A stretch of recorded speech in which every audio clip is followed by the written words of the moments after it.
Кутмандуу таңыздар менен ардактуу радио угармандар, биринчи радио түз эфирде өзүнүн уктурууларын улантат. Студияда Назира Молдокулова, режиссеру Бакыт Ашрахманов. Урматтуу угармандар, бүгүн биз товарларды жана продукцияны стандартташтыруу деген эмне үчүн маанилүү деген суроого жооп издейбиз. Биз билгенден жыл сайын дүйнө жүзү боюнча, анын ичинде Кыргызстанда да иш-чаралар белгилүү бир урандын астында өтүп турат. Быйыл дүйнөлүк стандарт жакшы дүйнө үчүн жалпы көз караш, туруктуу өнүгүүнүн максаттарына ылайык дени сак жашоону камсыздоо жана баардык курактагы адамдардын бакубаттуулугун жогорулатуу чакыргынын алдында атайын иш-чараларды уюштуруп жатат. Эмесе биз студияга экономика жана коммерция министрлигине караштуу стандартташтыруу жана метрология борборунун директору Болотбек Нурматовду чакырдык. Саламатсызбы, кутмандуу таңыз менен. Саламатсызбы. Ардактуу радио угармандар, сиздер темага байланышкан сурооңуздар болсо, биздин түз эфирдеги 0502 39 21 90 жана 0312 39 21 90 телефондоруна байланышка чыгыңыздар. Мындан тышкары биринчи радионун Facebook баракчасы дагы түз эфирде чагылдырылып жатат. Ал жака дагы ой пикир, каалоо тилек сунуш калтырсаңыздар болот. Болотбек мырза, алды менен келе жаткан сиздерди мына стандартташтыруунун күнү менен куттуктайбыз. Жана Кыргызстанда ушул кызматтын түзүлгөнүнө дээрлик 1 кылымга жакыныраак убакыт калып олтурат. Анан бүгүнкү күндө дүйнөдө бир улам өзгөрүүлөр, талаптар өзгөрүп аткан учурда кыргыз стандарт ишин кандай алып барып атат? Сиздерде кандай бир өзгөчөлүк, жаңылык болуп атат болду экен? Саламатсыздар, урматтуу радио угармандар. Сизге чоң рахмат бүгүнкү ошол эфирге чакырганыңыздарга. Мен ойлойм, ошол бүгүн аябай биздин элибизге, ошол биздин керектөөчүлөргө керектүү, анан биздин экономикабыздагы бир актуалдуу теманы талкуулайлы деп турабыз. Бүгүнкү күнү ошол соода саттык маселелеринде элдин айлана чөйрөнүн коопсуздугун камсыз кылуу маселелеринде бул стандарттардын ролу жана орду чоң да. Муну эми азыр дүйнө жүзүндө ушул система, соода саттык системасы тастыктап келатат. Мен сөз алдында, урматтуу радио угармандар, ушу биздин Кыргыз стандарт кичи ишканабыз боюнча бир эки ооз сөздөн баштайын деп турам. Бүгүнкү күнү ошол Кыргыз стандарт экономика жана коммерция министрлигинин алдындагы стандартташтыруу жана метрология борбору болуп саналат. Жана ошондой эле Кыргыз Республикасынын аймагында стандартташтыруу жана метрология боюнча улуттук орган болуп эсептелет. Андан сырткары биздин системада биз товарларды сертификатташтыруу жана декларацияларын каттоо боюнча жумуш алып барабыз. Андан сырткары биздин системада биздин метрологиялык лабораторияларыбыз бар. Товарлардын коопсуздугун жана сапатын текшерүүчү тастыктоочу лабораторияларыбыз бар. Бүгүнкү күндө ошол багыттар боюнча Кыргыз стандарт ошо биздин элге, биздин базарга өзүбүздүн ошол кызматыбызды сунуштап, ошо жумушубузду кылып келатабыз. Мына эми баары тең Болотбек мырза чекесинен айтып отуралы. Негизи эле мен жогоруда суроо узатпадымбы? Эми Кыргыз стандарт дегенде биз жалпыбыз ушул товарларды калкка сунуштоодо баардык стандарттарын, башкача айтканда өлчөп, ченеп, анан кийин сапаттуу продуктуну сунуу жөнүндө сөз кылабыз. Мына ошонун бир маанисине токтолуп өтсөңүз. Сиздер ишти эмнеден баштайсыздар? Бүгүнкү күнү стандарттардын ролу ошол товарлардын жана ошо кызмат көрсөтүүлөрдүн сапатын камсыз кылууда жана ошонун коопсуздугун камсыз кылууда өзүнүн бир өзүнүн ролу бар да. Мен сөздү ошол башынан баштайын деп турам. Мисалы үчүн биздин Кыргыз Республикасынын базарында айланып жаткан продукциялар жана ошондой эле чет жактан кирип жаткан продукциялар, чет жакка чыгып жаткан продукциялар, ошолордун баары биздин Кыргыз мамлекеттик стандарттарынын талабына, же эл аралык стандарттардын талабына, же регионалдык стандарттардын талабына жооп бериш керек. Бул стандарттарда бүгүнкү күнү ошол товардын коопсуздугу боюнча минималдык баягы орусча айтканда требованиялар камтылган. Ошол стандарттардын ошол талаптарын сактап, ошолорду аткарып, ошол продукцияга сертификат алынгандан кийин гана ошол товар жүгүртүүгө чыгыш керек. Бүгүнкү күнү бул боюнча да көп маселелер бар. Биз аны жашырбайбыз. Биздин рынокто дагы, биздин базарда дагы сапаты начар, коопсуздугуна көп күмөн санаган продукциялар да көп айланып жүрөт. Ошол продукциялар ошол эле биздин жанакы керектөөчүлөргө, анын ичинде уязвимый деп коебуз, ошол эле биздин өсүп келаткан балдарга, биздин ошол жашы улгайган ошол ата энелерибиздин ден соолугуна, ошол эле жанакы ден соолугу чектелген жарандарга өзүнүн чоң терс таасирин тийгизет. Ошондой товарларды рынокко чыгарбоо үчүн Кыргыз стандарт ошол бүгүнкү күнү өзүнүн кызматын биздин элибизге биздин ошол базарга сунуштап келатабыз. Ал кандай кызматтар? Мен ошол жерден бир токтолуп кетейин деп атам, урматтуу радио угармандар. Бул ошол биздин товарларды текшерүү лабораторияларыбыздын ролу бул жерде. Мисалы үчүн бизде азыр 4 багыт боюнча жаңы лабораторияларыбыз бар. Бул айыл чарба жана тамак аш азыктарын коопсуздугун аныктоо боюнча лаборатория, бул нефти жана нефтепродукталардын коопсуздугун аныктоо боюнча лаборатория, эл керектөөчү товарлары боюнча жана ошол машина куруу багыты боюнча лабораторияларыбыз иштейт. Ошол 2015-жылдан бери биздин өкмөттүн жардамы менен ошол мен жогоруда айткан лабораториялар Бишкекте жана Ошто толук модернизациялоодон өттү. Бул эмнени айтат? Ошол жаңы бүгүнкү күндүн талабына ылайыктуу шаймандарды алдык. Ошол биздин специалисттерди эл аралык стандарттардын ошол жанакы талаптары боюнча окуудан өткөрүп атабыз жана ошондой эле дүйнө жүзү колдонгон жаңы методикаларды киргизип атабыз. Мисалы үчүн ошол эле тамак аш азыктарын сыноо багыты боюнча. Менин сөзүм куру болбош үчүн, урматтуу радио угармандар, мисал катары ошол эле жанакы ГМО деп коебуз, тамак аш азыктарын курамына кирген, ошону аныктоочу жаңы багытты бүгүн Кудай буйрса ошол ишке коюп атабыз. Ошондой эле ошол тамак аш азыктарын баягы курамындагы ошол оор металлдарды аныктоо, бул дагы чоң маселе болуп эсептелет. Ошол багытта да иштеп атабыз. Андан сырткары ушул жөнүндө кеңири токтолуп кетсек, мисалы үчүн кантип аныктайсыздар? Сиздерде адис жетиштүү, лабораториялардын ушу сапаты же болбосо жабдуулардын мындай сапаты кандай болду экен аныктоодо? мен биринчиден ошол жабдууларга токтолгум келип турат. Мен жана сөзүмдөн жогоруда белгилегендей, ошол бизде ошол лабораториялар толук модернизациядан өттү, Кудай буйрса. Ал эмнени түшүндүрөт? Ошол бүгүн биз колдонуп жаткан жабдуулар бул бүгүнкү дүйнөлүк рыноктогу ошол лаборатория чөйрөсүндөгү эң акыркы тилдеги, эң акыркы баягы орусча айтканда моделдеги шаймандарды колдонобуз, оборудованиялар. Эми бул баягы испытательный оборудование деп коебуз. Андан сырткары биздин квалификациялык, биздин ошол адам ресурстары капитал боюнча да биздин күчтүү специалисттерибиз бар. Ал специалисттер биздин Кыргызстандын гана базарында эмес, биздин регионалдык базарда, биздин регионалдык мамлекеттерде, биздин коңшу мамлекеттерде дагы өздөрүнүн квалификациясын жогорулатып, ошол жерлерде азыр чоң мындай өздөрүнүн ордун ээлеп калышты да.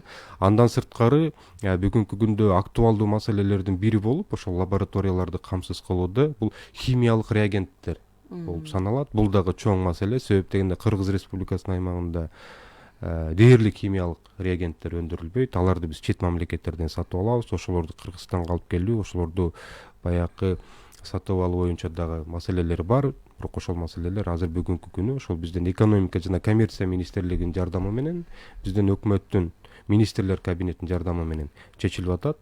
Бүгүнкү күнү биздин кызматыбыз биздин ошол эл үчүн, биздин базар үчүн, биздин керектөөчүлөр үчүн ар дайым ачык. Анан кийин мына негизинен алганда сиз жалпы лабораториялар боюнча айттыңыз да, бул айыл чарба же болбосо нефть жана нефтепродукталар, эл керектөөчү товарлардын баардыгы үчүн, мисалы, ошондой эле машина куруу жаатындагы лабораториялардын баардыгы жабдылган, жаңырган десек болобу? Сиз же бир гана тамак аш коопсуздугу боюнча? Мен дагы бир жолу белгилеп кетким келет, урматтуу угармандар. Бишкекте ошол 4 тармак боюнча баардык лабораториялар жаңыланды, модернизациядан өттү. Ош шаарында тамак аш жана айыл чарба азыктарын сыноо боюнча лаборатория модернизациядан өттү. Эми Болот мырза, биздин өлкөдөн биринчи баштайлычы, өлкөнүн ичинен. Мен ишкер болсом, ишти баштасам, анда сиздер менен кызматташыш керек боломбу? Ишти эмнеден башташым керек болот? Бул эң туура суроо. Сизге чоң рахмат. Ошол суроону биз көптөн бери мындай кыргызча айтканда күтүп жүргөнбүз. Ишкерликти баштаганда ошо мен азыр ошо биздин угармандарды ошол келечекте ишкерлик кылам деген угармандарга бир кеңешим кеңешимди айтып кетейин дедим эле. Биринчи эң биринчи кадам ошол мен сиздерди биздин Кыргыз стандартка чакырат элем да. Себеп дегенде бизде ошол стандарттардын базасы бар. Эгер сиз бул жетегил продукцияны өндүрөм десеңиз, биз сизге бүгүнкү каалаган продукцияңызга каалаган стандартты алып берүүгө мүмкүнчүлүгүбүз бар. Эгер сиз продукциямды жок, мен экспортко жөнөтөм, мага америкалык стандарттарды алып бергиле, эл аралык стандарттарды алып бергиле десе, биз ошол стандарт менен камсыз кылганга мүмкүнчүлүгүбүз бар. Андан сырткары ошол ишкерлик кылганда, ошол баягы бизнес баштаганда ошол ишканада мисалы үчүн ченөө каражаттары көп болот. Ошол эле метр, ошол эле жанагы таразалар, ошолордун баары биз улуттук метрологиялык орган катары биз ошолорду поверкадан жана калибровкадан өткөрөбүз. Бул эмнени билдирет? Мисалы үчүн ар бир биздин соода түйүнүндөгү таразалар ошол эле жанагы чоң соода борборлордо болобу же чоң базарларда болобу же жанагы биздин короонун ичиндеги двордун ичиндеги жанагы кичинекей павильон болобу, эгер ошол соода сатык менен алек кылса, ошондо турган таразалар Кыргыз Республикасынын 446 номурдагы токтому боюнча өкмөтүнүн ар бир тараза бир жылда 2 жолу кыргыз стандартка келип, ошол поверка деген процедурадан өтүп кетиш керек. Биз ошол таразанын так жана туура иштеп атканын камсыз кылган орган болуп эсептелебиз метрология чөйрөсүндө.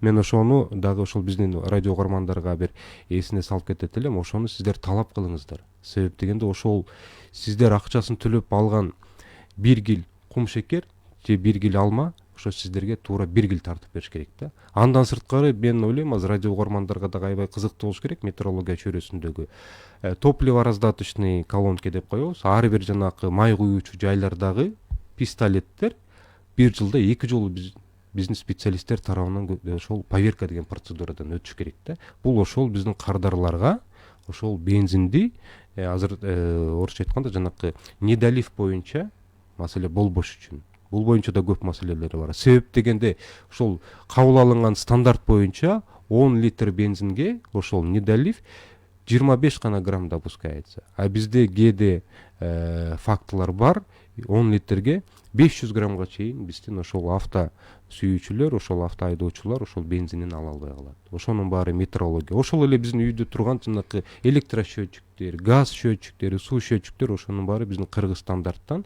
ошо поверка деген процедурадан өтүш керек. Биз чөнөө бир дейилген Кыргыз Республикасынын аймагында камсыз кылган орган болуп эсептелебиз. Ал боюнча дагы азыр мен кененирээк ошо угармандарга айтып берем. Көп жакшы жаңылыктар бар. Ушул жерден эле айтсак да, сиздер атайын текшерүүлөрдөн өтүп туруш керек деп атпайсызбы?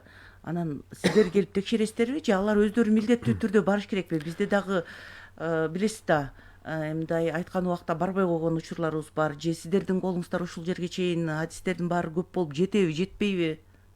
Бүгүнкү күнү мен ошол биздин радио угармандарга түшүнүктүү болуш үчүн бир маселени айтып кетейин. Кыргыз стандарттын эч кандай көзөмөл боюнча жана надзор боюнча функциябыз жок. Биз ошол өзүбүздүн мамлекеттик кызматты элге тартуулайбыз. Ошол эле мисалы үчүн жанагы метрология боюнча айтып кетсем, бул боюнча өзүнчө антимонополиялык органдын составында метрологиялык надзор бар. Алар иштешет, алар өздөрүнүн жумушун так жана туура керектөөчүлөрдүн укугун коргоо боюнча. Ошонун ичинде структура бар, метрологиялык надзор деген. Бул ошолордун жумушу, алар өздөрүнүн жумушун так жана туура алып келет. Мен бүгүнкү күндө ошентип эсептейм. Андан сырткары бизде база бар. Ошол базага биз киргизебиз. Ким качан өттү, качан убактысы келди. Биз эми бирөөнүн барып короосуна кирип, сен өт же сен өтпө деп мындай айтканга укугубуз жок. Бирок биздин өзүбүздүн методдорубуз бар, методикаларыбыз бар. Ошол боюнча иштейбиз. Андан сырткары ушул маселени чечиш үчүн биз бүгүнкү күндө ошол санариптештирүү системасын ошол киргизип атабыз. Ал эмнени түшүндүрөт? Биздин кардар ошол соода түйүнгө кирет, ошол таразаны көрөт, ошол таразада QR код болот. Ошону азыр ар бирибиздин колубузда мобилдик телефонубуз бар. Ошол менен жанагы QR кодду сканировать этсе, ошол чыгат. Ошол тараза качан өткөн госстандарттан, ким өткөргөн, эгер ошол таразанын ошол жанагы срок поверка деп коебуз, поверка өтүүчү убакыты эгер өзүнүн убагынан өтүп кетсе, анда биз надзордук органга маалымат беришибиз керек. Надзордук орган. Бул жерде керектөөчүлөр, коомчулук өзү активдүү болуш керек. Бул жерде мен айтып кетер элем, ошол 100% керектөөчүлөр өздөрүнүн укугун такай коргоп, өздөрү активдүүлүгүн көрсөтүш керек. Болотбек мырза, азыр бизге байланышка угарман чыгып атат. Кулакчында кие аласызбы? Саламатсызбы? Угуп атабыз сизди. Арбаңызда Бишкектен эсен. Саламатсызбы?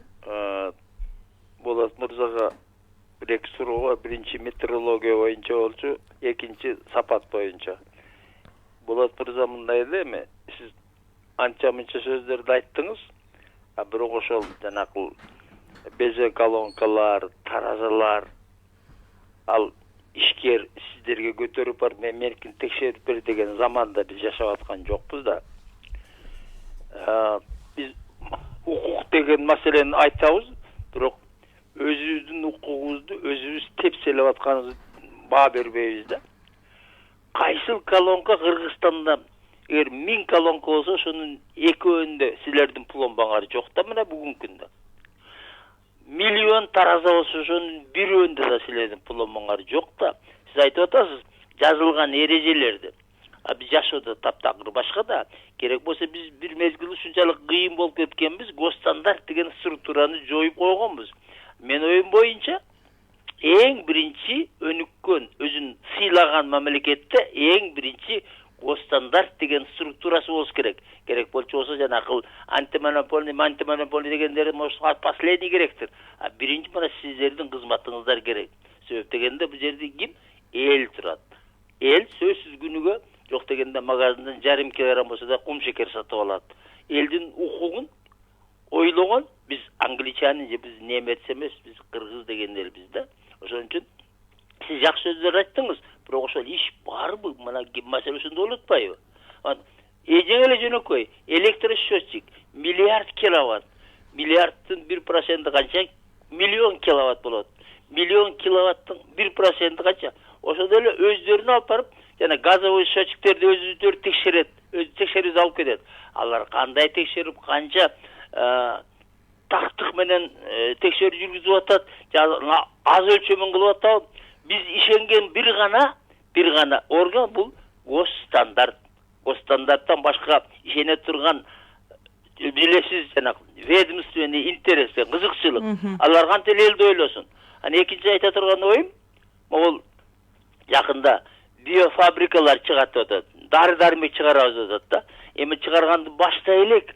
Мен ойлонткон эле айланайын, ушул жердегилердин жанагы бир дары деген бул дары да. Дары деген бир арак эмес, мейли арак спиртасы кошуп койсун, мейли ал Кудай өзү кечирсин, аны сөз кылбай эле коелу. А дарынын сапатына ким жооп бериш керек? Ошондой бир структура бизде барбы? Бизге дары береби же бир бордун измельченный эле бирдемесин таблетка кылып береби? Мына ушуну текшергенге сиздерде мүмкүнчүлүк барбы? Рахмат укканыңызга. Мен жооп берип койсом болобу? Урматтуу Эсенбай эке, сизге чоң рахмат. Аябай жакшы суроо болду. Мен ушул экинчи суроодон баштайын деп турам. Себеп дегенде экинчи суроо бул жана саламаттык сактоо министрлигине карайт. Ошолордун составында жана департамент лекарственного обеспечения и медицинской техники деген структурасы бар. Ошол дары-дармек боюнча ошол ишкана жумуш алып барат. Биринчи сиздин сурооңуз боюнча мен сиз менен 100% кошулам. Чоң рахмат. Ошо сиздей ошол баягы системаны түшүнгөн, өзүнүн укугун коргогон жарандар ушул биздин системаны да өнүктүргөнгө аябай чоң өздөрүнүн салымын кошот да. Анан ушул моменттен пайдаланып, урматтуу Эсенбай эке, мына 24-октябрь ошол биздин стандартташтыруу жана метрология боюнча күнү, ошол кызматкерлердин ошол күнү биз кичинекей тегерек үстөл уюштуруп атабыз. Ошого мен сизди ошол официалдуу чакырып кетет элем. 24-октябрь күнү саат 1-де ошол экономика жана коммерция министрлигинин ошол чоң жыйындар залында ошол иш-чара болот. Мен сизди ошол жыйынга чакырам жана келип берүүңүздү өтүнөм. Андан сырткары мен ошол биздин базаны дагы, ошол бүгүн биз кылып жаткан жумуштарды, ошол биздин лабораторияларды, ошол эле жанакы топливораздаточный комплекс боюнча, ошол тараза боюнча дагы бир жаңы идеяларыбыз, бир кичинекей жетишкендиктерибиз бар. Ошону сиз менен чогуу бөлүшүп, ошол биздин ишкана менен келип таанышып кетиңиз. Сизге чоң рахмат. Негизинен алганда сиз ички биринчи тыштан келип аткан товарлардан мурда ички товарларды мындай стандартташтырып алалы болот мырза. Мына сиз айтпадыңызбы, ар бир ишкер өзү иш баштап атканда кыргыз стандартка келиши керек депчи. Анан сиздер мындай менин товарларыма, чыгарып аткан продукцияма стандартты мындай шайкештикти өзүңүздөр иштеп чыгып бересиздерби же даяр стандарттарды бересиздерби? Бүгүнкү күнү ошол стандартташтыруу системасы боюнча бул ошол закон, ошол система аябай мындай кардарларга жана биздин ошол керектөөчүлөргө аябай мындай сонун ыңгайлуу шарттарды түзүп берген да мамлекет. Мен ошону сөз башынан болсун, биринчиден ошол ишкер ишин баштагысы келсе, бизге келсе ошол стандарт боюнча жардам беребиз. Андан кийинки этап ошол эгер ал бир товар өндүрсө, биз ошол товарын сертификациялоодон өткөрүүгө биз жардам беребиз. Ошол эле товарын биздин өзүбүздүн жанагы сыноо жана метрологиялык лабораториялардан өткөрүп, ошол эле Кыргызстандан ошол эле кызматты алганга бүгүнкү күнү мүмкүнчүлүк бар. Андан сырткары мен дагы бир нерсени айтып кетейин. Сиздер өзүңүздөр билгендей, урматтуу радио угармандар, 2015-жылдан бери Кыргыз Республикасы Бажы коомунун толук кандуу мүчөсү болуп эсептелебиз. Кыргыз Республикасынын аймагында ошол товарлардын жана кызмат көрсөтүүлөрдүн коопсуздугун камсыз кылуу боюнча ошол Бажы союзунун ошол техникалык регламенттери Кыргыз Республикасынын аймагында иштейт. Ошол регламенттердин талаптары боюнча биз ушу сертификат бергенге бүгүн мүмкүнчүлүктөрүбүз бар. Биздин ошол сертификат берген ишканабыз Кыргыз стандарт ошол Евразиялык экономикалык коомунун, ошо Бажы коомунун бирдиктүү реестрине кирген. Ал эмнени билдирет? Биз Кыргыз стандарт берген бүгүнкү сертификаттар ошол Казакстан Республикасында, Россия Федерациясында, Белоруссияда, Арменияда таанылат. Ошол ишкер товарын Кыргызстандан өндүрүп, бизден сертификат алып, анан ошол товарын каалаган рынокто сатса болот. Андан сырткары, мисалы үчүн, бизден Япония мамлекетине бал ташыгандар бар, Кытай Республикасына бал ташыгандар бар, Өзбекстанга товар алып чыккандар бар. Биз ошол ар бир бизге ошол бизнесмен келсе, ошол кайсыл рынокко өзүнүн товарын алып баратса, биз ошол рыноктардын талаптарын алып берип, ошол рынокко товарын чыгарууга өзүбүздүн функционалдык баягы полномочиябыз боюнча, биз ошол ыйгарым укуктарыбыз боюнча биз ошол колдон келген жардамды берип, ошол биздин ошол милдеттерибизди так жана туура жана ошол тез аткарууга бүгүнкү күнү ошол талап ошондой. Азыр угарманыбыз байланышта. Саламатсызбы, угуп атабыз сизди. Саламатсызбы, мен конок кошо берейин дедим эле. Мореки ак сүт, анан белая река деген сүттөр бар эмеспи? Ошонун чыккандан кийинки сапатын ким текшерет? Ошону текшерсеңиздер жакшы болот эле. Анткени жана ак сүттү алып келгенден кийин үйдө ирип кетсе да жакшы го, ирибей эле жөн суп-суюк бойдон эле бир даамы ачуу болуп турат да. Ал тиги сиздер стандартты бергенден кийин деле чыгып кеткени, производстводон чыгып кеткенден кийин башкача болуп калат окшойт. Ошолорду карап койсоңуздар аябай жакшы болот эле. Чоң рахмат. Буларга жооп берип койсоңуз. Дагы бир угарманыбыз байланышта. Эки суроону бирдей кабыл алалы. Саламатсызбы? Саламатсыздар, Окутман таң. Ишиңиздерге ийгилик каалайм. Кыргыз тилинде халал деген сөз жок. Сертификатта бул халал деп ким берет? Адал деп жазылыш керек го кыргыз мыйзамы боюнча. Эмне үчүн Кыргызстандан чыккан колбасалар, андан башка деле тамак азыктар халал деп жазылат. Бул халал деген адабийтилиги дагы кыргыз мыйзамына да туура келбейт. Буну ким контролдойт? Бул биринчи суроом. Экинчи суроом, ошол халал деп чыгып аткан колбасаларга баягы уккан кулакта айып жок дейт. Ошол жерде иштеген өз жарандар өздөрү айтышат, айрым учурда өлгөн малдын этин деле мал сойгон цехтен кошуп жиберет деп. Бул адам фактору. Буну ким контролдоп, ким көзөмөлдөйт? Биз балдарыбызга халал деп алып берип жүрчү колбасаларды эми алып бербей жебей калдык да. Баягы таза азык жеген адамдын дени да сак болот, мамлекет дагы күчтүү болот деп айтылат. Ушу тамак азыктарга көбүрөөк көңүл бурсаңыздар. Стандартка жооп берет деп атасыздар. Мына Кыргызстандын Бишкектин ичинен чыккан, сектордон чыккан таттуу азыктар, печеньелерди таза жаңы эле келди, азыр эле келди дегенди алып жесең дагы даамы кайсы бир түшүнүксүз май азыктары жыттанат да. Анан бул печеньелердин сактоо мөөнөтү 6 ай, 8 ай деп койгон менен 2 жумадан кийин жегенге мүмкүн эмес. Анан кайсы стандартты айтып атасыздар, кимдер көзөмөлдөйт деп атасыздар? Бул өтө тыкыр көзөмөлгө алынбаса балдардын ден соолугуна коркунуч жаратууда. Рахмат. Рахмат сизге. Дагы биринчи суроодон баштайлы. Жоопту жана сүткө байланыштуу суроо узатпадык. Чоң рахмат. Ооба, ошол сүт боюнча негизи аябай жакшы суроолорду. Ошол бүгүнкү күнү биздин ошол кыргыз элинин ошол ден соолугуна түздөн түз, ошол биздин генофондго түздөн түз таасир берген суроолор болду да. Ошол тамак, биз кандай тамакты ичип атабыз, анын сапаты кандай, анын коопсуздугу кандай, анын составында эмнелер бар, ошол боюнча бул эң жакшы суроо да. Биринчи сүт маселелери боюнча, сүт азыктары боюнча мен жана жогоруда айтып кеткендей, урматтуу радио угармандар, бүгүнкү күнү ошо Кыргыз Республикасынын аймагында Бажы коомунун сүт азыктары боюнча техникалык регламенттери бар. Ошол регламенттин алкагында иш алып барабыз. Жана 21 регламент бар. Жана тамак азыктарынын коопсуздугун камсыз кылуу боюнча регламент.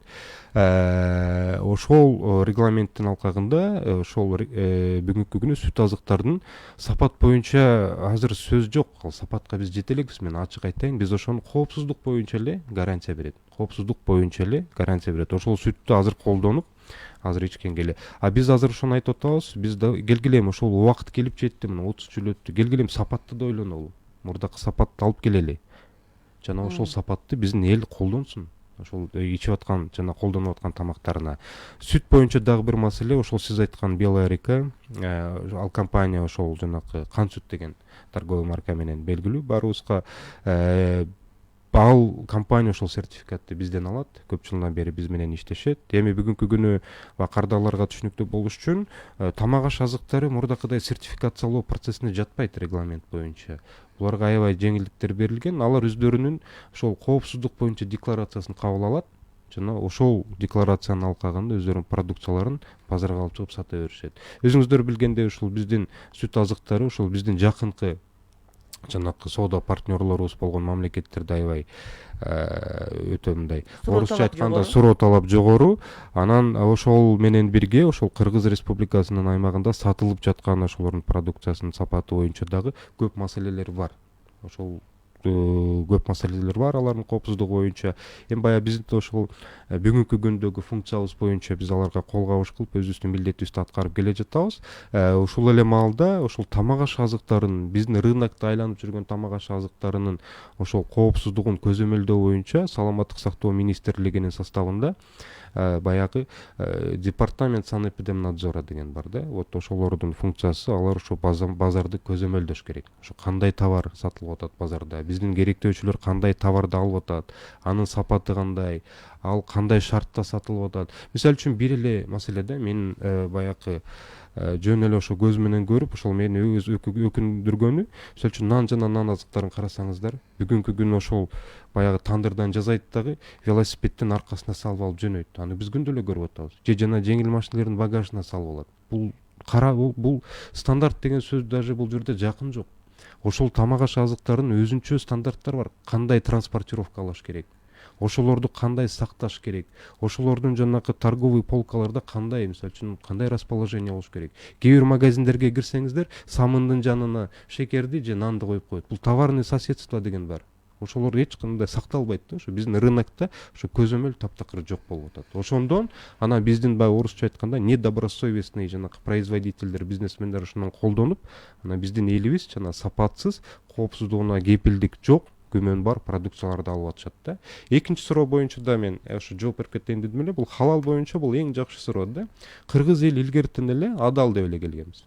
Ошо адал деп эле биз дагы ошол адал деген эле сөздү колдонобуз.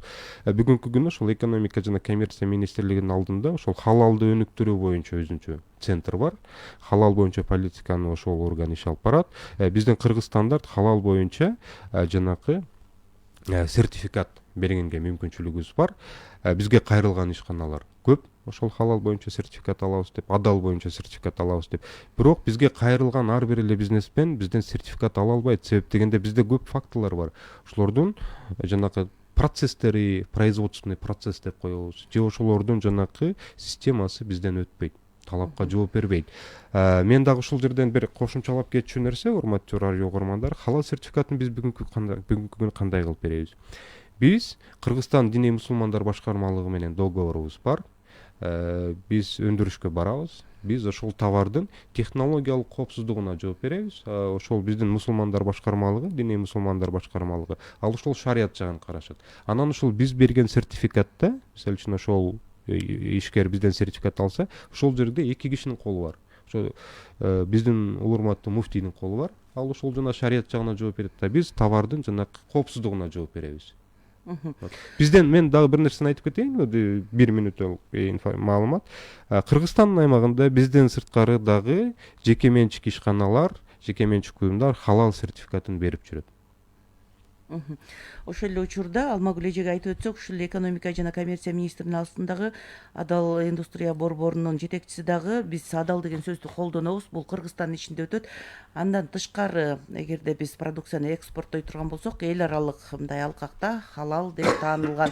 Ошон үчүн продукциянын өсүшүнө байланыштуу дагы халалды биз жалпы коомчулук, мындай дүйнө коомчулугу менен бирге кабыл алганбыз деген дагы айткан сөзү бар эле. Эми Болотбек мырза, эми сырттан келип аткан, импортталып келип аткан товарларга мындай ошол стандарттары менен келишин кантип көзөмөлгө алынат? Негизи ошол жакта да маселе барбы бизге, же баардыгы тең ушул стандарт менен келип атабы? Мен баардыгы тең стандарт менен келип атат дегенден алысмын. Мен өзүм даже специалист катары ошондон алысмын да. Себеп дегенде биз баарыбыз көрүп турабыз да, базарда кандай продукция сатылып атат. Мен эң өкүндүргөнү ошол эле биздин жана балдар ойногон оюнчуктар. Бул боюнча техникалык регламент бар. Ошол регламентте айрыкча балдар колдонгон оюнчуктарга, балдар кийген кийимдерге талаптар аябай катуу да. Сиз азыр барып көрүңүз ар бир базарга, ошол балдар колдонгон оюнчук сатылып атат, бирөөнүн да сертификаты жок. Ошол кандай кирип атат биздин рынокко? Ошол чоң маселе да. Ошо кандай жол менен кирип атат? Себеп дегенде ал продукция ошо бажы коомунун сертификаты жок, сатылганга тыюу салынган. Андан сырткары мисалы үчүн ошол эле кийим-кече, ошол эле тамак аш азыктары, ошол эле жанакы кондитердик азыктар, көбүнүн сертификаттары жок базарда. Ошол биздин рынокко ошол кандайдыр бир жол менен ошол келип атат ошолор. Ошолорду көзөмөлдөшүбүз керек да. Мисалы үчүн ошол оюнчуктарга дагы бир мисал келтирип кетсем, ошол кызыл жашыл болгон оюнчуктар ошолордун составында химиялык заттардын курамы аябай көп да, курамында. Ошол балдар оосуна салат, ошонун жанына ойнойт. Ошондо ошол балдарга ошол жактан жана мен жогоруда айтып кеткен ошол оор металлдардын болушу мүмкүн ал жерде. Ошол кандай краска колдонуп атат? Ошол уруксат берилген краска колдонду да, ошол оюнчукту боегонго же башка краска колдонуп атат? Бул боюнча да маселе көп. Мен айтат элем, ошол биздин бүгүнкү күнү ошол коопсуздукту камсыз кылыш үчүн, ошо биздин бүгүн базарды ретке алып келиш үчүн ошол көзөмөл жагын дагы карашыбыз керек да. Ошого убакыт келип жетти. Да. Ушул жерден Болот мырза, анда биз деген мына Кыргызстандын ичинде продукция өндүрүп атсак деле ошол стандартташтырууда маселе бар болсо, сырттан келип аткан товарларда стандартташтырууда маселе болсо, бул өлкөнүн мындай ала акыбалына, экономикасына жараша болот деп мындай жыйынтык чыгарсак болобу? Сиз эми убакыт келди деп атпайсызбы? Мен Буну кантип анда мындай биз жакшы продуктуну колдонобуз же жакшы товарларды колдонобуз, сапаттуу? Мен ошол экономикалык абалына жараша деген ошол сөздөн алысыраакмын. Себеп дегенде ошол талаптар болот жана боло берет. Ошол биз бизнести үйрөтүшүбүз керек да. Бүгүн бизнес бутуна туруп, өздөрүнүн процесстерин түшүнүп калды. Мисалы үчүн мен айтып атпаймынбы, ошо биздин ошол азыр лабораториялар модернизациядан өткөндөн кийин биз азыр көп показательдерди Кыргызстандын аймагынан ошо испытание кылганга жетиштик. Биздин кызматыбызды колдонушса, ошол туура стандарттарды окуп, ошо туура стандарттарды колдонсо, мен ойлойм бизнесте да эч кандай маселе болбош керек. Алар наоборот кенен сатканга, регионалдык рынокторго чыкканга, эл аралык рынокторго чыкканга ошол жардам, ошол стандарттан тапса болот да. Жогоруда бизде угарман социалдык тармактан сурообуз өтүп атат. Эгерде тараза ээси кыргыз стандарттан өз учурунда өтпөсө кандай айып тартат дейт? Бул боюнча мен дагы бир жолу эскертип кетейин, урматтуу радио угармандар, бир жылда 2 жолу өтүш керек. Эгер алар өтпөсө, биздин ошол жана антимонополиялык органдын составында метрологиялык надзор боюнча башкармалык бар. Ошол башкармалык өздөрүнүн функциясына, өздөрүнүн жана милдеттенмелерине жараша чара колдонот. Эми жалпы эле ушул кыргыз стандарттын эл аралык байланыштарына токтолуп берсеңиз. Бул аябай жакшы суроо. Биз бул суроону өзүбүз да жакшы көрөбүз аябай. Себеп дегенде бүгүнкү күнү ошол ааламдашуу процесси жүрүп атканда, рынок экономикасында өзүңүздөр билгендей, рынок азыр күн сайын алмашып атат. Ошол рынокто талаптар күн сайын алмашат. Рынокто күн сайын жаңы продукциялар пайда болуп атат да. Биз ошолордун агымы менен чогуу болушубуз керек да. Ал тармакта бизде көп жумуштар аткарылууда. Бирден бир мисал сөзүм кур болбош үчүн, ошол биздин метрологиялык боюнча лабораторияларыбыз, эталондук лабораторияларыбыз, Кыргызстанда эң жогорку деңгээлдеги лабораторияларыбыз, ошол эле басым, ошол эле жанакы узундук, ошол эле масса боюнча лабораторияларыбыз ошол бүгүнкү күнү ошол немец аккредитациялоо системасынан өткөнбүз 2017 жылы. Бул эмнени билдирет? Бизде ошол Европадагы эң авторитеттүү болгон немец аккредиттештирүү уюму биздин ошол компетенциябызды ошол тастыктап берди. Ал эмнени билдирет? Ошол лабораториянын кызматын колдонгон ишканалар ошол немец жана Европа рыногунда мисалы үчүн өздөрүнүн баягы кылып аткан жумушун туура деп көрсөтө алат да. Ошол лабораториялар бизде мисалы үчүн көп азыр клиентский базовый клиенттерибиз бар. Андан сырткары ошол лабораториялар бул баягы биздин баягы Борбордук Азия мамлекеттеринин арасында бирден бир алдыңкы лабораториялар болуп саналат. Жана биз кызматыбызды ошол башка мамлекеттерге экспорт кылабыз. Чукул деле ошол биздин лабораториянын өкүлдөрү Түркмөнстан мамлекетине барып, ошолордун жанакы ишканаларын ошол калибровкадан өткөрүп келди. Андан Демек сырткары сиздер сыртка да биз чыгып биз азыр ошол уровеньге жеттик, өзүбүздүн кызматты ошол сыртка сата баштадык да. Москвадагы компаниялар бар, ошол биздин калибровка боюнча кызматыбызга муктаж бүгүнкү күнү. Ошол эле Өзбекстанда компаниялар бар, ошол эле Тажикстанда. Ошол лабораториядагы биздин эксперттер бүгүнкү күнү ошол биздин регион боюнча СНГ мамлекеттери жанакы Борбордук Азия региону боюнча алдыңкы эксперттер болуп саналат жана ошол башка биздин партнер госстандарт башка мамлекеттерге биз ошол өзүбүз окутканга ошондой азыркы бүгүнкү күндө орусча айтканда уровеньге, деңгээлге жеттик да. Андан сырткары стандартташтыруу боюнча дүйнөлүк стандартташтыруу уюму бар. Биз ал жерде мүчө корреспондент болуп иштейбиз. Ошол ишкана менен биз түз байланыштабыз. Быйыл ошол ишкана менен Кыргыз Республикасынын аймагында чоң иштерди өткөрдүк. Ошол эле иштердин бир мисалы энергия эффективдүүлүк боюнча биз Кыргызстанда чоң эл аралык иш чара өткөрдүк. Бул эмнени билдирет? Өзүңүздөр билгендей, бүгүнкү күнү эң баягы кымбат нерсе бул энергоноситель болуп турат. Ошол биз электр энергияны кандай үнөмдөсөк болот? Ошол кайсыл стандарттарды биз Кыргыз элине мисалы үчүн сунуштай алабыз? Ошол стандарттарды кантип ошол ишканалардын системасына киргизсек болот? Ошол боюнча биз кенен чоң иш чара өткөрүп, ошол Кыргызстан аймагында азыр 4 ишкананы тандап алып, пилоттук проект катары азыр ошол 4 менен иштеп атабыз. Себеп дегенде, өзүңүздөр билгендей, азыр көп өнүккөн мамлекеттерде ошол зданиялар, ошол сооружениялар ошол энергия эффективдүүлүк боюнча сертификациядан өтө башташты. Ошолор мисалы үчүн кандай жумуш алып барат? Канча сом ошол ишкана эгер ошол өзүнүн жанакы энергия эффективдүүлүгүн көрсөтсө, канча сом өзүнө үнөмдөй алат? Ошол канча электр энергияны мисалы үчүн баягы колдонсо болот. Ошол боюнча бул дагы жакшы тема да. Мына үчүн эгерде Германиянын мисалы үчүн стандарты менен иштеп аткан болсоңуздар, эгерде бизде ушул таанып атса, бизде ВСП+ макамы да бар да, анан биздин ишкерлер ушул мүмкүнчүлүктөн колдонобу, мына эл аралык стандарт уюмунун мүчөсү болуп атсаңыздар, анан биздин ушул сиздерден келип өтүп, анан ошол товарын сыртка Европага алып чыгып аткан ишкерлер барбы? Ишкерлер бар. Биз мисалы үчүн ошол кечээ эле чоң жыйын болду. Ошол биздин лабораториялардын ошол кызматын колдонуп, ошол биздин жанакы баягы орусча айтканда сухофруктылар ошол Европа мамлекеттерине кетип атат. Андан сырткары бал ошол Япония мамлекетине кетип атат. Ошол сертификациясы боюнча биз жардам берип атабыз. Кытай Эл Республикасына кетип атат, Араб мамлекеттерине кетип атат.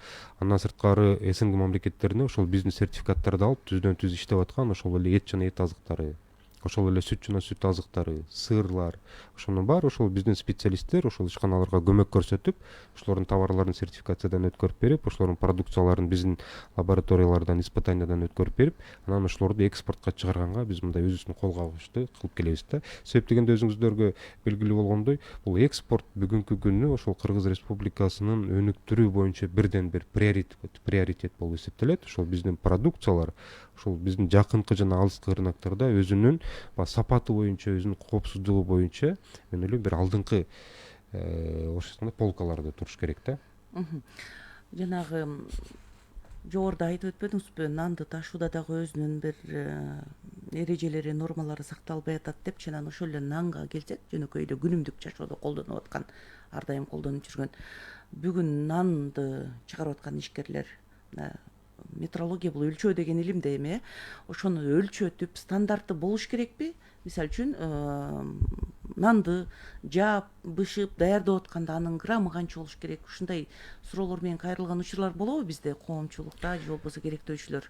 Бул кандай маселе чынында? Нан бул биздин жашоодогу эң негизги продукт болуп эсептелет. Нан боюнча дагы ошол нандын жанакы түрлөрү боюнча көп стандарттар бар. Мен ошол кайрылып кетет элем. Ошол сатып алып атканда ошол кенеди тандыр болсо да биздин керектөөчүлөр сертификаттың барбы деп сураганга убакыт келип жетти да. Себеп дегенде ошол нан жана нан азыктары бизде Кыргызстанда ошол сөзсүз түрдө сертификациядан өтүш керек да. Ошол азыкка декларация кабыл алыныш керек. Ошол азык, нан азыгы бул бизге коопсуз, биздин ден соолугубузга эч качан зыян келтирбейт. Жана эгер ошол нан мисалы үчүн жана солдатский деген жанакы стандарт менен сатылып атса, мисалы үчүн ошол стандарттын боюнча ошол нан мисалы үчүн 300 же 500 грамм болуш керек. Биз алып атабыз. Азыр биздин кээ бир нандарыбыз 150 граммга жетпейт. Ошолорду биз азыр рынокто көзөмөлдөгөнгө убакыт келип жетти. Ошол эле нандын курамы, ошол эле кандай компоненттер колдонуп атат. Мисалы үчүн бизде өзүңүздөр билгендей ошол кандай шартта жасалып атат. Ошол минималдык санитардык требованиялар ошол жерге. Мисалы үчүн ошол нанды, мисалы үчүн бир тандырдан же бир цехтен миңдеген күндө нандар чыгат. Эгер ошол жерде бир эле персонал бир жугуч доору менен ооруса, бир күндө ошондо 1000 кишиге жугат ал жерде. Ошол санитардык требованиялар, ошол жанакы производственный процесске требованиялар, ошонун баарын бүгүн көзөмөл Демек сиздердин кылыш кызмат керек. баардык кызматтар менен башка комплекстүү карала турган. Комплекстүү каралыш керек. Ошол санитардык нормаларга, ошол производственный жанакы процесске, ошол санэпидемстанция караш керек ошону. Ошолордун мен мисал үчүн дагы бир мисал айтып кетейин. Ошол санэпидемстанциянын ошол цехке заключениясы жок болсо, биз сертификат бере албайбыз. Бул эң бирден биринчи требование, эң бирден биринчи талап болуп ошол эсептелет. Болот мырза, мына быйыл дүйнөлүк стандарт уюму жакшы дүйнө үчүн жалпы көз караш деп жанагы туруктуу өнүктүрүүнүн максаттарынын 3-чү максатына багыттап чакырык таштады. Сиздер да ушул чакырыктын астында иш алып барасыздарбы? Анан мындай жыл сайын мындай өзүңүздөр бир багыт боюнча ишти алып барасыздарбы же болбосо жалпы эле ишти алып барып аткан учурда дагы бир багытка, мисалы үчүн өзгөчө басым коюп иш жүргөн учурлар болобу? Мындай иретке чекесинен салып отуруш. Эл аралык стандартташтыруу уюму ошол бүгүн ошол баягы чакырык менен ошол дүйнө жүзүндө коомчулуктагы ошол стандартташтыруу маселесине ошол көңүлүн буруу боюнча ошондой чакырык таштады. Эми биздин системаны алып келсек, биз бүгүнкү күнү ошол жалпы ошол биздин система боюнча кенен жана ошол эл керектөөчүлөрдүн талабы боюнча биз жумуш алып барабыз. Себеп дегенде, эми өзүңүздөргө белгилүү болгондой, жана орусча бир жакшы сөз бар го, у нас на раскачку времени нет. Бүгүн азыркы күнү көп жумуштар бар, ошолорду толук жана сапаттуу бүткөрүшүбүз керек да. Азыркы күнү ошол чоң максаттардан келечектеги мисалы үчүн ошол бүгүнкү күнү стандартташтыруу боюнча жаңы закондун редакциясы мына бүгүнкү күндө иштелип чыгып атат. Ал боюнча дагы стандартташтыруу боюнча жаңы концепцияларды киргизип атабыз. Мисалы үчүн бүгүнкү жеке ишкер ошол өзүнүн бизнесин өнүктүрүп алыш үчүн өзү стандарт кабыл алып, жана ошол стандарт боюнча иштесе бүгүн толук мүмкүнчүлүк бар. Тигил же бул стандарт менен иште деп, мисалы үчүн эч ким аны мажбурлай албайт. Мисалы үчүн бүгүнкү стандарттарда жана техникалык регламенттерде коопсуздук боюнча минималдык гана требованиялар бар да, талаптар. А эгер жок, менин продукциям сапаты андан да жогору, мен рынокко өзүмдүн жанакы сапаттуу жана коопсуз продукциямды алып чыгам жана ошонун сапатын тастыктайм десе, өзү ушул дагы талабы жогору, талабы бийик турган стандарт разработка кылып, кабыл алып, ушул стандарт менен иштесе болот. Стандарттарда бүгүнкү күнү мен дагы бир жолу эскертип кетейин, урматтуу радио угармандар, минималдык гана требованиялар бар да, талаптар. Мисалы үчүн ошол нанды жеп, бүгүн отравление болбойсуң, болду. Ошондо сиздер ошондой стандартты ишкерлер өздөрү иштеп чыгыш керекпи же сиздер иштеп чыгып бересиздерби? Бул дагы акы турат да, туурабы? Биз стандарттарды иштеп чыкпайбыз. Ошол стандарттарды ошол бизде Кыргыз Республикасынын аймагында стандартташтыруу боюнча техникалык комитеттер бар. Мисалы үчүн ошол эле министрликтердин курамында болушу мүмкүн. Ошол эле жанакы коомдук уюмдардын курамында болушу үчүн. Ошолор азыр өздөрү ошол стандарттарды иштеп чыгып, бизге алып келсе, биз ошол стандартты экспертиза кылып, жана бекитип берген боюнча биздин функциябыз бар. Андан сырткары ар бир каалоочу, ар бир физикалык жана юридикалык жак бүгүнкү күнү стандарттарды иштеп чыгып, ошону бизге алып экспертизага алып келгенге толук мүмкүнчүлүгү бар.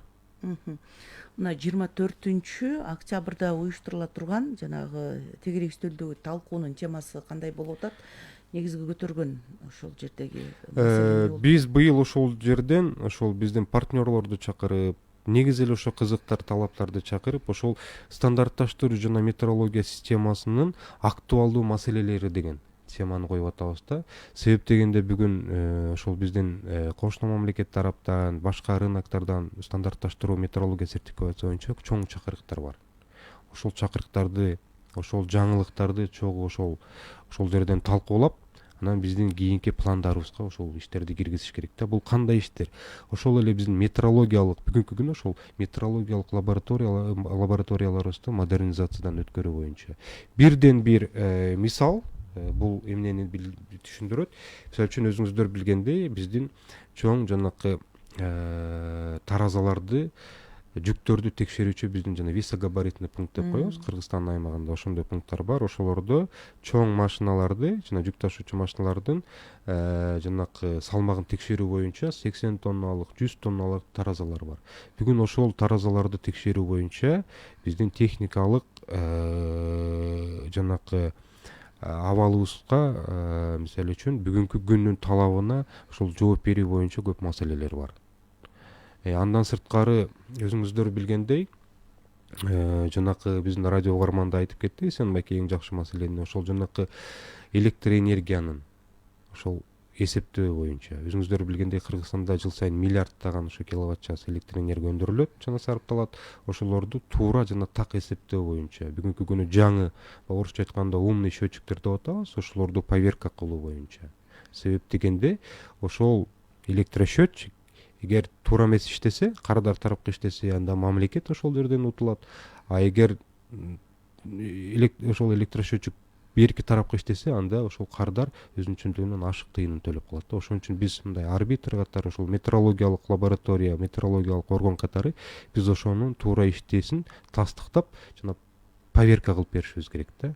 Ар бир чөнөө каражаты, урматтуу радио угармандар, ошол эле жанакы таразалар, ошо соода түйүндөрдөгү биз поверка кылгандан кийин ошого справка жазып беребиз. Свидетельство о поверке деп коет. Сиздер ошолорду сураганга толук укугуңуздар бар. Эгер жалпы эл ошону түшүнүп, сапат боюнча ойлонуп, ошол коопсуздук боюнча көңүл бөлүп, ошол өзүбүздүн укугубузду так жана туура пайдалансак, мен ойлойм, базар бат эле өзүнүн ордуна келет. Мындай мурда керектөөчүлөрдүн укугун коргоо дегенде коомдук уюмдарда бар эле, биз акыркы убакта укпай кеттик. Жана монополияга каршы кызматтын алдында гана бир керектөөчүлөрдүн укугун коргоо бөлүмү бар болуп атат да. Эми Болотбек мырза, деги эле ушул стандартташтырууда санарип системасынын ушул орду кандай болду экен? Сиздер бул жаатта кандай иштерге умтулуп атасыздар? Эң жакшы суроо. Бүгүнкү күнү ошо бүгүнкү базардын талабы боюнча биз санариптештирүүгө өтүшүбүз керек. Себеп дегенде бул базар, бул азыр техника өнүгүп жатат. Бизде көп мисалы үчүн азыр процесстер ошол электрондук платформага өткөрүү боюнча көп жумуштар аткарылган жана аткарылып атат жана пландалып жатат да. Мен сөзүм куруп албош үчүн бир эки мисал келтирип кетейин.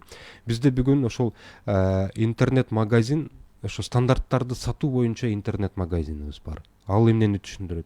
Эгер кардар бизге келбей эле ошол биздин базага кирип, өзүнө каалаган стандартты тандап, ошол стандартты бизге ошо биздин электрондук магазин боюнча сатып алса болот. Оплатасы дагы ошол электрондук магазин аркылуу өтөт жана стандартты дагы ошол өзүнүн почтасына электрондук магазин өзү автоматически генерировать этип жөнөтөт да. Бул эмнени билдирет? Бул ошол физический присутствие жок да. Экинчиден дагы санариптештирүү боюнча мен жана жогоруда белгилеп кеткендей, метеорология системасын толук санариптештирүүгө өткөрүү боюнча бүгүн чоң жумуштар болуп жатат. Ошол 26 октябрда биз ошол окуу процесстерин баштап атабыз биздин специалисттерге, Кудай буйрса. Мен жогоруда айтып кеткендей, ошол эле жанакы биздин радио угарман айтып кеткендей, ошол топливораздаточный комплекс. Ошол жерде биздин клеймо жана биздин шифр болот. Ар бир ошол колонканы колдонгон автолюбитель ошол жерден биздин системага кирип, ошол заправка качан поверкадан өткөн, ким поверка кылган. Эгер поверкадан өтпөсө, ошол жерден сразу өткөн жок деген маалымат чыгат. Ошол маалымат автоматтуу түрдө ошол биздин жанакы надзордук органдарга кетет да. Кудай буйрса бул система бизге жакын арада киргизгенге аракет кылабыз. Андан сырткары сертификаттоо боюнча бүгүнкү күнү ошол эгер бизнесмен кардар сертификат алам десе, бизге онлайн заявка берген мүмкүнчүлүгү бар. Жана ошол сертификат ошо электрондук түрдө жанагы Евразиялык экономикалык коомдун ошол базасына электрондук түрдө кетет бүгүнкү күнү. Ошол каалаган керектөөчү же ошол товарын сатып алуучу ошо интернет аркылуу ошол сертификаттын ошол жанакы юридический статусун көрүп алса болот да бүгүнкү күнү. Анан бул жерде дагы бир маселе, биз баягы инженерлербиз бизде. Биз ошол темир тезектер менен иштейбиз, оборудованиялар менен. Мисалы үчүн метрология боюнча бизге келген жанагы ошол эле счетчиктер келет. Ошол эле жана водомерлер келет, мисалы үчүн. Ошол эле системалар келет. Аларды ошол темир тезекти баягы электрондоштуруу, санариптештирүү боюнча мисалы үчүн биз ал эми физический присутствие болуш керек да. Бирок ошолордун заявкасын кабыл алуу, ошолордун справкасын берүү толук ошол санариптик платформага Кудай буйрса өтөт. Азыр дагы өткөн процесстерибиз бар. Анан кийинки максаттарыбыз дагы чоң бул маселе боюнча. Булбек мырза, мына стандартташтырууну иретке келтириш үчүн негизинен коомчулуктун орду активдүүлүгү өзгөчө деп айттыңыз. Анан сиздин кабыл алуу күндөрүңүз кандай? Сизге бир күндө же жумасына канчадан кат кайрылуулар келип турат? Бизде азыр биздин Дарек Панфилов көчөсү 197. Мен жана менин бир ошо орун басарым бар. Биз ошо жетекчи болуп келгенде эле биз сүйлөшүп, биз кабыл алуу күн деген бүгүнкү күнү жок. Каалаган маалда каалаган кардарды каалаган кабылуучуну кабыл алабыз. Каалаган маалда күндө саат 9-дан 6-га чейин биздин эшигибиз ачык. Мисалы үчүн канча киши келет? Мен кече күнү ошол биздин ошол Кыргыз Республикасынын аймагында ошол мебель эмеректер жасоо боюнча союз бар экен, ошолор менен жолуктум. Алар Кыргызстан аймагында сонун жанагы мектептинке биздин ошол балдар колдонгон парта жана столдорду чыгарып атышат. Биз кече күнү ошол адамдар менен иштеп, алардын ошол мебелин сертификаттан өткөрүп берүү боюнча көп чоң жумуш жасадык. Ал эмнени билдирет? Биринчиден ата мекендик өндүрүштү колдоо. Экинчиден ошол балдар колдонгон мебель ошол коопсуз болуш керек. Себеп дегенде ошол балдар ошол мебелде 6 саат отурат. Ошол жерде мисалы үчүн колдонгон материалдардын, колдонгон краскалардан ошол жанакы орусча айтканда вредные вещества, выделение вредных веществ, зыянсыздыгы болбош керек. Ошол мебель бала отурганда физикалык түрдө ошол өзүнүн размерлери болот. Стандарт боюнча ошого жооп бериш керек да. Ошондой мисалы үчүн биз күндө иштейбиз, бизнес менен иштейбиз. Рахмат сизге атайын убакыт таап келип биринчи радионун суроолоруна жооп бергениңиз үчүн. Бизге байланышка чыккан угармандарга да рахмат айтабыз.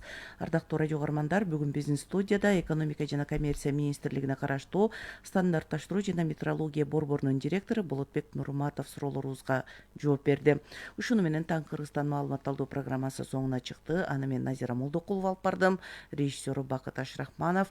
Ушул эле программаны эми сиздер биринчи радионун Фейсбуктагы баракчасынан кайталап көрүп угуп алсаңыздар болот. Биринчи менен бирге калыңыздар.